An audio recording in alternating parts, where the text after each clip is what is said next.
ബിസ്മില്ലാഹിർ റഹ്മാനിർ റഹീം. സഅസ്രിഫു അൻ ആയാതി അല്ലദീന യതകബ്ബറൂന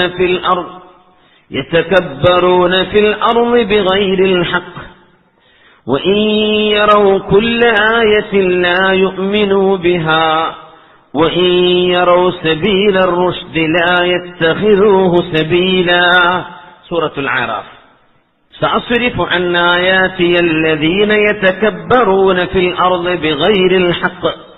അല്ലാഹുവിന്റെ ഭൂമിയിൽ അഹങ്കരിച്ചുകൊണ്ട് നടക്കുന്ന ആളുകളെ എന്റെ ദൃഷ്ടാന്തങ്ങളിൽ നിന്ന് ഞാൻ അവരെ വഴിതെറ്റിക്കും.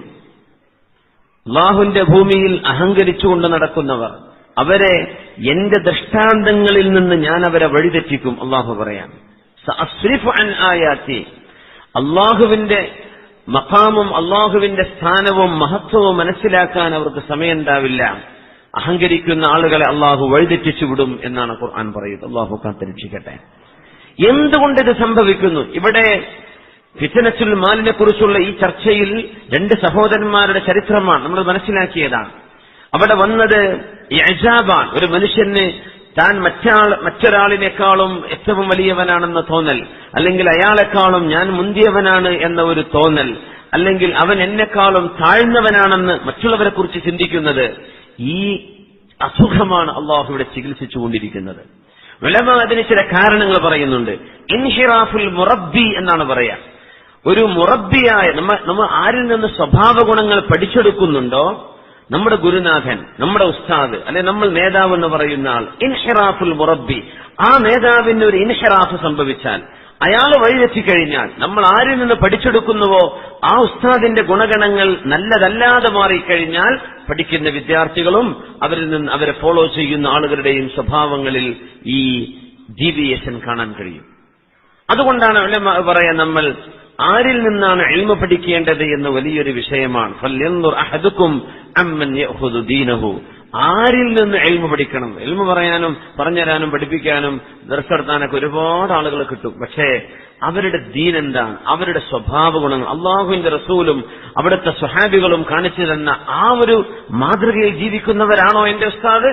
എന്നാൽ അഹ്ലൻ വസഹ്ലൻ, അത് നല്ലതാണ്.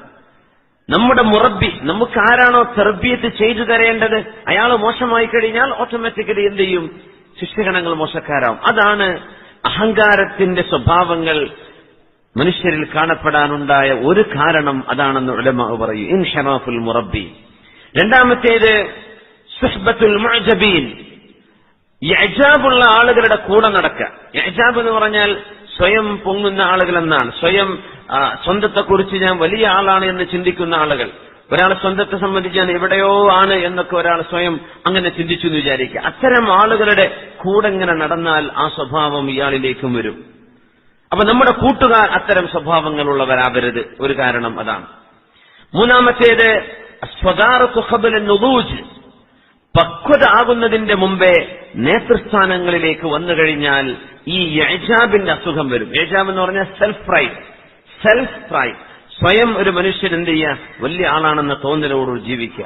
അതിനാണ് ഇഅ്ജാബുൽ മർഇ ബിനഫ്സിഹി എന്ന് റസൂലുള്ളാഹി സ്വല്ലല്ലാഹു അലൈഹി വസല്ലം ഗുരുതരമായ അപകടമെന്ന് പറഞ്ഞ സ്വഭാവം അതാണ്. ഒരു മുഅ്മിനായ മനുഷ്യനുണ്ടാവാൻ പാടുള്ളതല്ല. അസ്വദാറത്തു ഖബ്ല നുദൂജ്, അതായത് ഒരാൾ പെട്ടെന്ന് നേതാവായി അവരോധിച്ചു, പക്ഷെ ആ നേതൃത്വത്തിലേക്ക് വരാൻ മാത്രമുള്ള ഇൽമിയായ പക്വത അയാൾക്കുണ്ടായിരുന്നോ? അത് നോക്കിയിട്ടില്ല. അയാൾ അതിന് യോഗ്യതയുള്ള ആളാണോ? അത്രമാത്രം പഠിച്ചിട്ടുണ്ടോ? ഇല്ല. വളരെ പെട്ടെന്ന് നേതൃസ്ഥാനത്തേക്ക് വന്നു. അങ്ങനെ വരുമ്പോ സ്വയം അയാൾക്ക് തോന്നി തുടങ്ങും, ഞാൻ തരക്കേടില്ലല്ലോ. ആ ഒരു തോന്നൽ വന്നു കഴിഞ്ഞാൽ അത് അപകടമാണ്. ഒരു മനുഷ്യന്റെ ദുനിയാവും ആഖിറവും നഷ്ടപ്പെട്ടു പോകും. അല്ലാഹു കാത്തിരക്ഷിക്കട്ടെ. പിന്നെ ഉലമാ പറയുന്നു, അതിന് മറ്റൊരു കാരണം അറാഖത്തുൽ അസ്ലി വൻ നസബ്. ചില ആളുകളുടെ കുടുംബ മഹിമ, ചില തറവാട്ടിൽ ജനിച്ച ആളാണ് എന്നാ പിന്നെ അയാളായിക്കോട്ടെ നമ്മുടെ നേതാവ്, അല്ലെങ്കിൽ ഏതെങ്കിലും ഒരു കുടുംബത്തിൽ ജനിച്ച ആളാണ്, അയാളുടെ വാപ്പ ഇങ്ങനെയൊക്കെ ഒരു വലിയ മഹാനായിരുന്നു എന്നാ പിന്നെ മോനായിക്കോട്ടെ വാപ്പയുടെ കാലശേഷം. ഈ മകന് സ്വഭാവ ഗുണങ്ങളുണ്ടോ എന്നതല്ല വിഷയം. ഇന്നൊരു നേതാവിന്റെ മോനായതുകൊണ്ട് എന്ത് തെറ്റുകളും നമുക്ക് സാരമില്ല, അത് അദ്ദേഹത്തിന്റെ മോനല്ലേ, ആ തറവാട്ടുകാരനല്ലേ എന്ന് പറഞ്ഞ് തെറ്റുകൾ അംഗീകരിക്കപ്പെടുന്ന ഒരവസ്ഥ വന്നാൽ ഈ മനുഷ്യന് ഞാൻ ആരോ ആണെന്ന് തോന്നൽ വരും. അത് അതിന്റെ ഒരു കാരണമായി ഉലമാ പറയാൻ. ഏതായിരുന്നാലും ഇതിന് പരിഹാരമുണ്ട്. 12 പരിഹാരങ്ങൾ ഉലമാ നിർദ്ദേശിച്ചിട്ടുണ്ട്. ഇൻഷാ അല്ലാഹ് ആ വഴിയിലേക്കാണ് നമ്മുടെ ചർച്ചകൾ പോകുന്നത്. എങ്ങനെയാണ് ഒരു മനുഷ്യന് ഈ വലിയ അപകടമെന്ന് പറഞ്ഞ് ഇഅ്ജാബുൽ മർഇ ബിനഫ്സിഹി, ഒരു മനുഷ്യൻ സ്വയം ആരോ ആണെന്ന് ഈ തോന്നൽ എങ്ങനെ ഇല്ലാതെയാക്കാം? 12 മാർഗങ്ങൾ ഉലമാ പറഞ്ഞത്. 12 മാർഗങ്ങൾ. ഒന്ന്, അൽ ഇൽമു വൽ യഖീൻ ബിഅന്നൽ മിന്നത ലില്ലാഹി അസ്സ വജൽ. മനുഷ്യന് എന്ത് സ്ഥാനമോ മഹിമയോ ഗുണമോ നന്മയോ സമ്പത്തോ ദുന്യാവോ എന്ത് അല്ലാഹു തആല നൽകിയാലും ഇതൊക്കെ തന്നത് അല്ലാഹുവാണെന്ന് മറന്നുപോകരുത്. അല്ലാഹു ഉദ്ദേശിക്കുന്ന പക്ഷം എടുത്തുകൊണ്ടുപോകാൻ അല്ലാഹു കഴിവുള്ളവനാണ്. അല്ലാഹുവിന് നിമിഷ നേരം കൊണ്ട് എല്ലാം കഴിവുണ്ടായിരുന്ന ഒരാളെ ഒന്നുമില്ലാത്തവനാക്കി മാറ്റാൻ കഴിയും. മിന്നത്ത് അല്ലാഹുവിനാണ്. അല്ലാഹുവാണ് തരുന്നത്. അത് എടുത്തുകൊണ്ടുപോവാൻ അല്ലാഹു കഴിവുള്ളവനാണ്. ശുദ്ധ ഖുർആൻ പറഞ്ഞല്ലോ, ലഇൻ ശകർതും ലഅസീദന്നകും വലഇൻ കഫർതും ഇന്ന അദാബി ലശദീദ്. ലഇൻ ശകർതും ലഅസീദന്നകും, നിങ്ങൾ എനിക്ക് നന്ദി ചെയ്യുകയാണെങ്കിൽ നിങ്ങൾക്ക് ഞാൻ വർദ്ധിപ്പിച്ചു തരും. നന്ദി ചെയ്യുകയാണെങ്കിൽ, ലഇൻ ശകർതും, അള്ളാഹുവിന് നന്ദി ചെയ്യുന്നു. അള്ളാഹു നമുക്ക് ആരോഗ്യം തന്നു, ഇതിന് അള്ളാഹുവിന് നന്ദി ചെയ്തു. അള്ളാഹു നമുക്ക് ജോലി തന്നു, അള്ളാഹുവിനോട് ഹംദ് ചൊല്ലി അൽഹംദുലില്ലാഹ്. അള്ളാഹു നമുക്ക് കുടുംബം തന്നു, അൽഹംദുലില്ലാഹ്. അള്ളാഹു നമുക്ക് നല്ല ഫ്രണ്ട്ഷിപ്പ് തന്നു, അൽഹംദുലില്ലാഹ്. അള്ളാഹു നമുക്ക് നല്ലൊരു ഉലമാഇന്റെ നേതൃത്വം നൽകി, അൽഹംദുലില്ലാഹ്. അള്ളാഹു നമുക്ക് നല്ല ഒരു സാഹചര്യത്തിൽ ചെന്നിരിക്കാൻ അവസരം നൽകി, അൽഹംദുലില്ലാഹ്. നിഅമത്തിന് ശുക്ർ ചെയ്യുകയാണെങ്കിൽ ലഅസീദന്നകും, നിങ്ങൾക്ക് ഞാൻ നന്മക്ക് മേൽ നന്മ വർദ്ധിപ്പിച്ചുകൊണ്ടിരിക്കും. വലഇൻ കഫർതും ഇന്ന അദാബി ലശദീദ്, നന്ദികേട് ചെയ്യുകയാണെങ്കിൽ എന്റെ ശിക്ഷ ഭയങ്കരമാണ്, അതികഠിനമാണ് എന്ന് അല്ലാഹു ജല്ല ജലാലു. അല്ലാഹു കാത്തുരക്ഷിക്കട്ടെ. അതുകൊണ്ട് ഇത് ചിന്തിച്ചു കഴിഞ്ഞാൽ മനുഷ്യന് അഹങ്കരിക്കാൻ കഴിയില്ല. എനിക്ക് എന്ത് അല്ലാഹു തന്നുവോ അത് അല്ലാഹു തീരുമാനിച്ചതാണ്. അത് ഉദ്ദേശിക്കുമ്പോൾ അല്ലാഹു കൊണ്ടുപോകാൻ കഴിവുള്ളവനാണ്. നമ്മളായിട്ട് ഒന്നും ഇവിടെ ചെയ്തിട്ടില്ല, എല്ലാം അല്ലാഹുവിന്റെ തീരുമാനങ്ങളാണ്. ഇത് ഖൽബിൽ ഒരു മനുഷ്യൻ ഉൾക്കൊള്ളൽ അഹങ്കാരത്തിന്റെ ചികിത്സയായി ഉലമാ രേഖപ്പെടുത്തിയിരിക്കുകയാണ്. രണ്ടാമത്തേത്, ദവാമു ഹുദൂരി മജാലിസിൽ ഇൽമി തിൽമീദ, ഇൽമിന്റെ മജ്ലിസുകളിൽ ഒരു വിദ്യാർത്ഥിയായിട്ട് ചെന്നിരിക്കുക.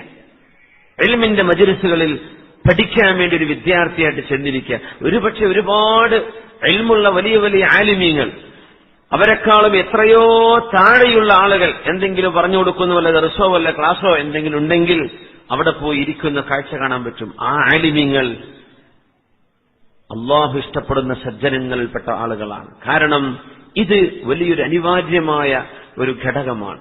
കാരണം ഒരു മനുഷ്യൻ ഇച്ചിരി പഠിക്കുമ്പോഴേക്കും ഞാൻ ഒരുപാട് പഠിച്ചിനി, നമ്മൾ ഒരുപാട് ആളുകളിൽ നിന്ന് കേൾക്കേണ്ടവരാണ്. തിൽമീദായിട്ട് പോയിരിക്കുക, ഇൽമിന്റെ മജ്ലിസിൽ പോയിരിക്കുക. അതിന് വേറെയും ഒരു മഹത്വമുണ്ട്.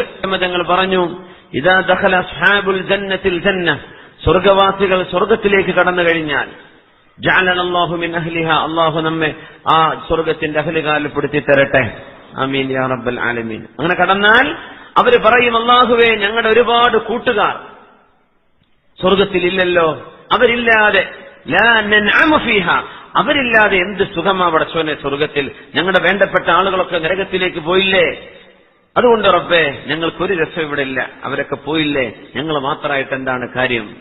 അല്ലാഹു തആല അവർക്ക് ശഫാഅത്തിന് അവകാശം കൊടുക്കുന്ന, ശഫാഅത്ത് ചെയ്തോളൂ എന്ന് പറഞ്ഞാൽ നരകത്തിൽ പോയി നിങ്ങളുടെ കൂട്ടുകാരെ നിങ്ങൾ മോചിപ്പിച്ചു കൊണ്ടുവന്നോളൂ. ആരെ രക്ഷപ്പെടുത്തണം നിങ്ങൾക്ക് തോന്നുന്നുണ്ടോ അവരെ രക്ഷപ്പെടുത്താം. പക്ഷേ ഒരു കണ്ടീഷനുണ്ട്. എന്താണ്?